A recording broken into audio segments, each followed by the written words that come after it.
Karen had been a constant irritation since the day I moved into the neighborhood, claiming to be the unofficial head of the HOA, even though our community didn't have an active HOA anymore. Every time I put up a garden light, parked my truck for too long, or simply walked my dog, she had something to say. I usually ignored her, because I deal with enough stress at work as a US Marshal, and home is supposed to be peaceful. But things escalated when I installed a small flagpole in my yard, nothing outrageous. Just a sturdy pole with the American flag flying proudly. Karen stormed onto my lawn screaming that I needed HOA approval. I calmly told her there was no HOA, and even if there were, no rule in any state could force me to remove a flag on my own property. That conversation lit a fire inside her. Over the next week she took pictures of my house, filed fake complaints with the county, and even left printed violation notices taped to my door, pretending they came from an official board. I warned her multiple times to stop trespassing, but she didn't care. She wanted control, power, something to feed the ego she hid behind those oversized sunglasses.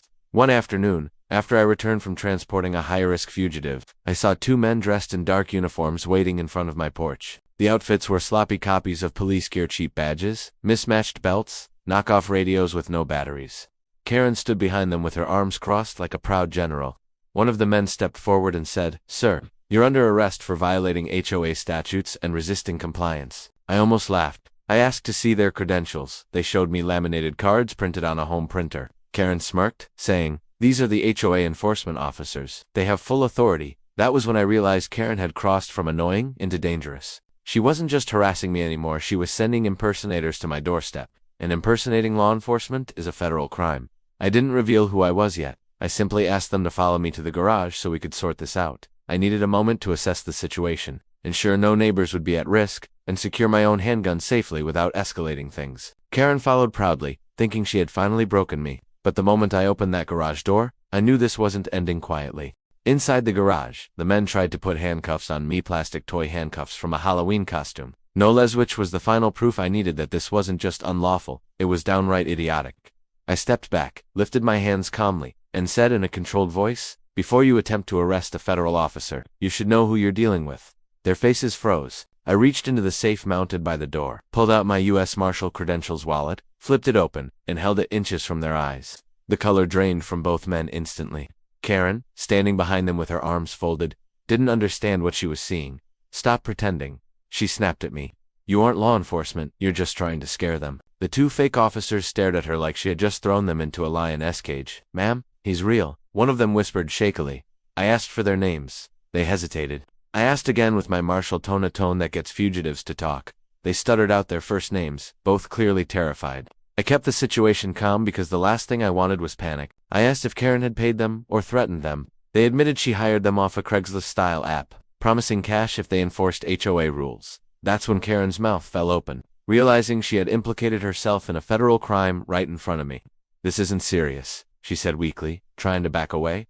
But I stepped forward and informed her that impersonating federal officers was punishable by law, and hiring people to impersonate officers was equally illegal. She tried to argue that HOA police existed online and that she had seen videos about them.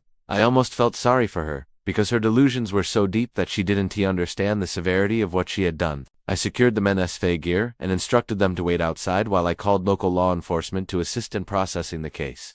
Karen panicked and attempted to run, but I blocked her path and told her she wasn't under arrest yet, but she wasn't going anywhere. This wasn't going to be handled with a warning or a lecture. This was official. When the real officers arrived, the whole neighborhood came outside to watch. Karen tried to spin the story, claiming I had pretended to be a marshal and threatened innocent HOA workers, but the officers already knew who I had worked with me before on multiple fugitive recovery operations. One of them actually laughed when she accused me of impersonation. "Ma'am," he said, "if he's impersonating a marshal, he's been doing it for about 15 years. That shut her up fast.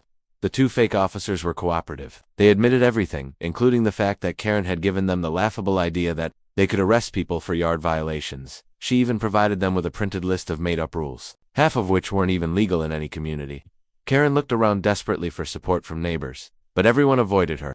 They were tired of her constant spying, her threats, and her attempts to reinvent the neighborhood as her own personal kingdom. As the officers placed the two impersonators in cuffs, I explained the charges Karen might face: conspiracy to impersonate law enforcement, harassment, trespassing, attempted coercion, serious crimes.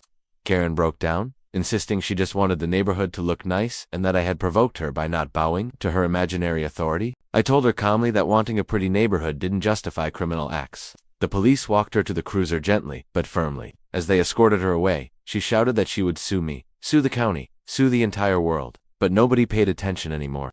The neighbors were relieved finally someone had stood up to the self-appointed tyrant. After the cruisers drove off, several residents approached me to thank me. Some revealed that Karen had threatened them too, but they were too scared to confront her because she always acted like she had legal power. They didn't know she had none. I told them I wasn't a hero, I just didn't tolerate impersonators or illegal intimidation. That part of my work never turns off. In the following weeks, peace finally settled over the neighborhood. The county opened an investigation into Karen's long history of fake complaints, forged HOA letters, and trespassing incidents.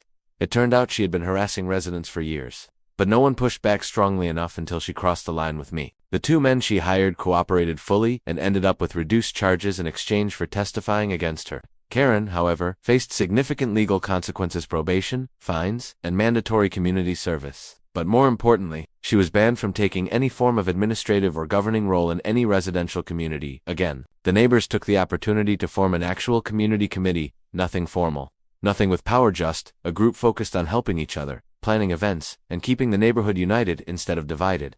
Ironically, everything Karen claimed she wanted finally happened once she was gone. One evening, while sitting on my porch polishing my Marshal badge holder, my next-door neighbor brought over a plate of cookies and thanked me again. She said, "You didn't just get rid of her, you gave us our peace back." I told her the truth. I just wanted my flag to fly without being screamed at. But deep down, I felt good knowing I had helped restore sanity. The next time I left for a fugitive transport mission, I glanced back at my house and realized it finally felt like a home again, not a battlefield. No fake HOA cops, no printed threats, no self-appointed rulers, just quiet, respectful neighbors.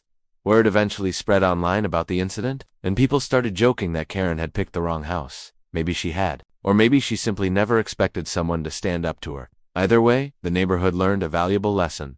Authority is earned, not invented. And if you're going to send someone pretending to be a cop, don't send them to a U.S. Marshal's door.